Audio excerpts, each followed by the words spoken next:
Shalom, shalom Elohim bagi kita semua anak-anak Tuhan di seluruh penjuru bumi.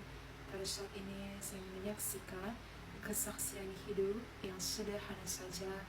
Tetapi sebelum saya bersaksi, saya menyapa terlebih dahulu kepada ketiga pribadi ilahi yang esa, Roh Bapa Surgawi, Bapa Yahweh, yakni Bapa Emmanuel, Roh Alfa Omega Tuhan Yesus Kristus, yakni Bapa Aditya Burahanto, Roh Kudus, Roh Kebenaran, mempelai yang terexcellent di hati Bapa Surgawi, yakni Bunda Faye Hamdani. Ya, kali ini saya ingin menyaksikan kesaksian sederhana bagaimana satu hari kemarin dalam pujian penyembahan saya menaikkan saat itu satu lagu dengan judul Tuhan adalah Gembalaku. Saat saya menaikkan lirik pertama dari lagu itu, Tuhan adalah Gembalaku, saya diberikan dan diperlihatkan wajah daripada ketiga pribadi ilahi yang esa. Dan saat itu juga hati saya mengatakan bahwa ketiga pribadi ilahi yang esa adalah Gembalaku. Ya dan amin. Dan selang beberapa detik saya diberikan lagi suatu firman dalam Injil Lukas 17 dengan judul perikop ke-10 orang kusta. Dan selama beberapa detik kemudian saya diberikan dan diingatkan kembali oleh Roh Kudusnya mengenai firman yang disampaikan oleh Roh Bapa Surgawi, yakni Bapak Eman Lahagu pada beberapa minggu yang lalu dalam Kisah Para Rasul 1 ayat 6-11 dengan judul perikop Yesus terangkat ke surga. Dan Roh Kudus memberikan suatu pengertian yang saling terkoneksi. Bagaimana ke-10 orang kusta itu dipulihkan walaupun hanya satu yang berbalik. Begitu juga dalam Kisah Para Rasul ini, khususnya dalam ayat yang ke-6, maka bertanyalah mereka yang berkumpul di situ, Tuhan, maukah Engkau pada masa ini memulihkan kerajaan Israel? Siapakah Israel itu? Yakni kita, orang-orang pilihannya yang diperkenankan untuk melihat dan menyaksikan kedatangan Tuhan Yesus Kristus untuk yang kedua kalinya, yang berinkarnasi dalam seorang pria muda bernama Aditya Nugrahanto, sang firman yang hidup dan sang terang itu sendiri. Dan saya bersyukur ya Bapak Ibu, karena Bapak Surgawi boleh mengajar dan mendidik saya untuk memberikan hikmat daripada kisah para rasul ini mengenai Yesus terangkat ke surga. Karena kalau saya kilas balik pada bulan-bulan yang lalu, saat dalam pertobatan saya, di saat doa pujian penyembahan peperangan dini hari itu, setelahnya saya membuka firman, dan saya cukup sering atau beberapa kali firman mengenai Yesus terangkat ke surga ini muncul sekitar 2-3 kali, bahkan lebih Bapak Ibu. Dan setiap kali firman itu sampai pada saya tidak pernah mengerti apa maksud daripada firman ini. Dan saya sungguh bersyukur kalau pada beberapa minggu yang lalu Bapak Surgawi boleh memberikan hikmat sehingga saya mengerti maksud daripada firman itu diberikan kepada saya. Dan pada saat ini juga, pada hari ini, dalam perenungan firman-Nya, saya merenungkan firman-Nya, dan saya selalu bertanya Bapak Ibu kepada Tuhan Yesus Kristus. Dan pada hari ini, saya boleh diizinkan, diberikan didikan hikmat yang lebih lagi mendalam oleh Roh Kudusnya. Bagaimana pada satu hari ini dalam pembacaan firman, saya merenungkan, saya bertanya kepada Tuhan lewat hati saya. Saya cukup sering Bapak Ibu saat-saat ini bertanya kepada Tuhan Yesus Kristus, seperti, Tuhan, apalagi yang masih kurang dari pertobatan saya?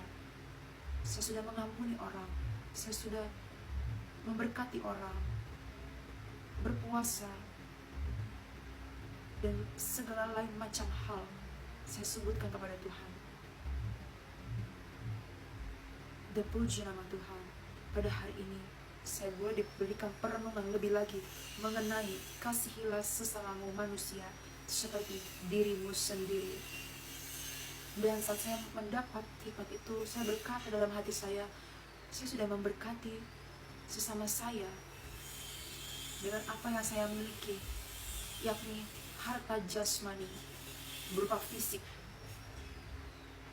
Tetapi secara lebih mendalam lagi, Roh Kudus memberikan suatu hikmat, yakni ada kasih yang lebih besar selain daripada memberkati secara jasmani fisik, yakni harta rohani. Dan lebih lagi saya merenungkan mengenai harta rohani ini, dan Roh Kudus memberikan bahwa bagaimana saya menjadi salah satu orang seperti ke-10 orang kusta yang disembuhkan, dan Israel yang dipulihkan. Dan itu adalah suatu karunia oleh karena belas kasihannya. Jadi harta rohani itu berbicara mengenai karunia-karunia roh, seperti mimpi, penglihatan, hikmat roh, dan masih banyak lagi hal lainnya. Tetapi yang Roh Kudus ajarkan secara sederhana dalam pribadi saya adalah bagaimana saya sudah dipulihkan. Dan oleh karena saya sudah dipulihkan, maka saya harus menyaksikan kebaikan Tuhan Yesus Kristus atas pribadi saya. Dan di samping itu ada harta rohani yang terlebih besar, yakni bagaimana saya dipilih sebagai Israel milik kepunyaannya untuk diperkenankan melihat, mendengar, menyaksikan kedatangan Tuhan Yesus Kristus yang kedua kalinya. Dan saya sudah menerima karunia itu oleh karena pertemuan di udara oleh Sang Firman yang hidup itu, sehingga firman-Nya itu boleh saya terapkan dalam pribadi saya lewat pertobatan yang senantiasa saya lakukan.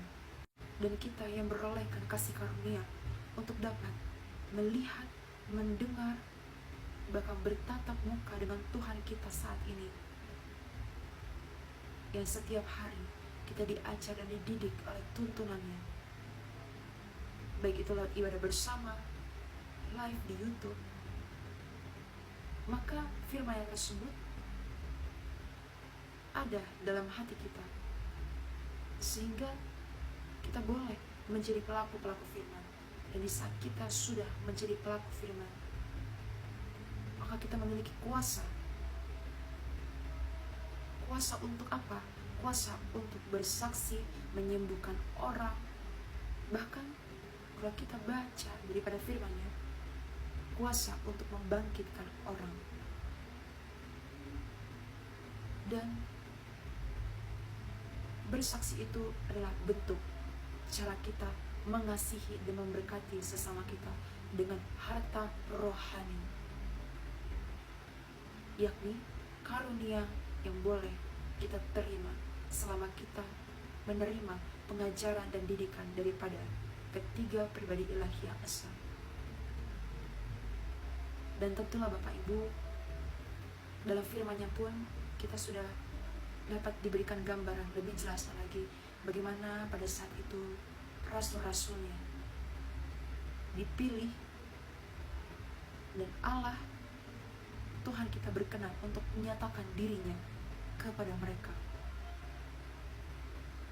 Dari saat mereka menerima kuasa pencurahan Roh Kudus dan memperoleh karunia-karunia, maka mereka diberikan mandat oleh Tuhan Yesus Kristus. Dan begitu juga dengan kita pada saat ini.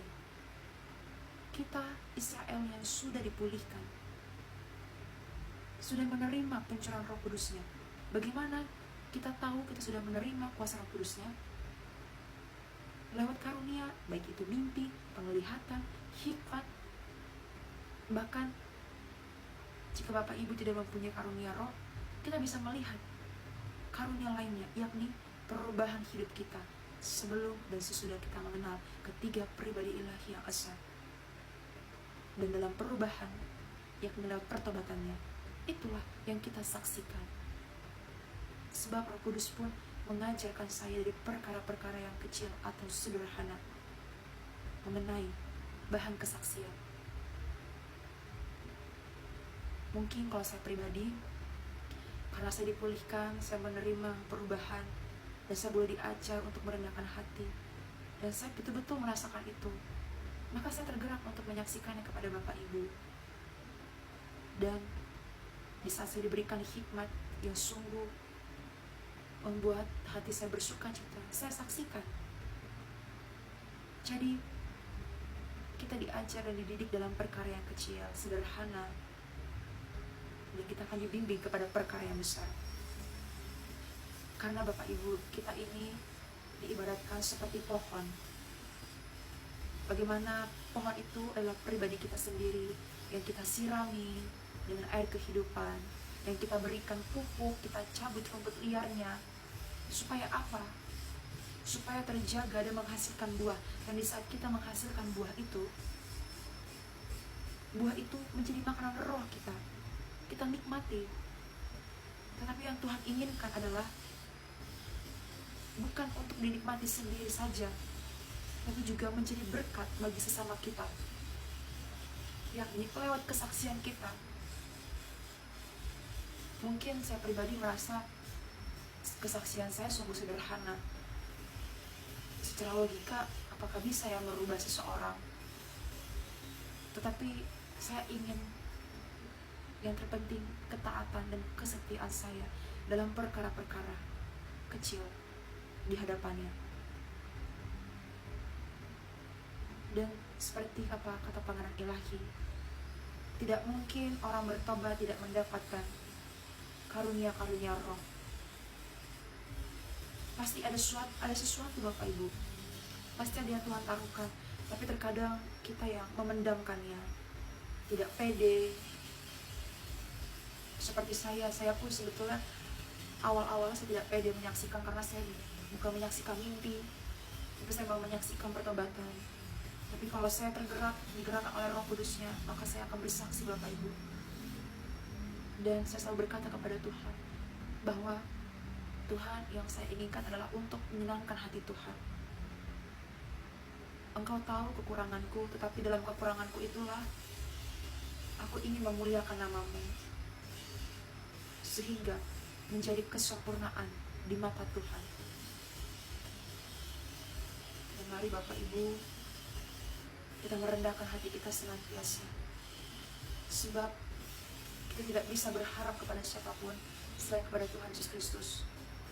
Dan saat-saat ini, setiap perkara-perkara kuasanya hanya oleh lewat tuntunan kuasa Roh Kudus kita boleh mengerti, sekalipun itu terlihat sepele dalam pikiran kita, tapi diperhitungkan sebagai ketaatan dan kesetiaan. Dan marilah kita mengasihi sesama kita dengan memberkati mereka, baik itu secara harta jasmani fisik dan harta rohani, untuk memberitakan kabar keselamatan dan sukacita bagi setiap mereka yang mau percaya dan merendahkan hati. Dan sekianlah kesaksian saya yang sungguh terbatas, jauh daripada kesempurnaan, tapi kiranya boleh menjadi berkat dan Roh Kudus memberikan pengertian lebih dalam dan luas lagi kepada Bapak Ibu yang mendengarnya. Tuhan Yesus memberkati kita semua. Haleluya, amin.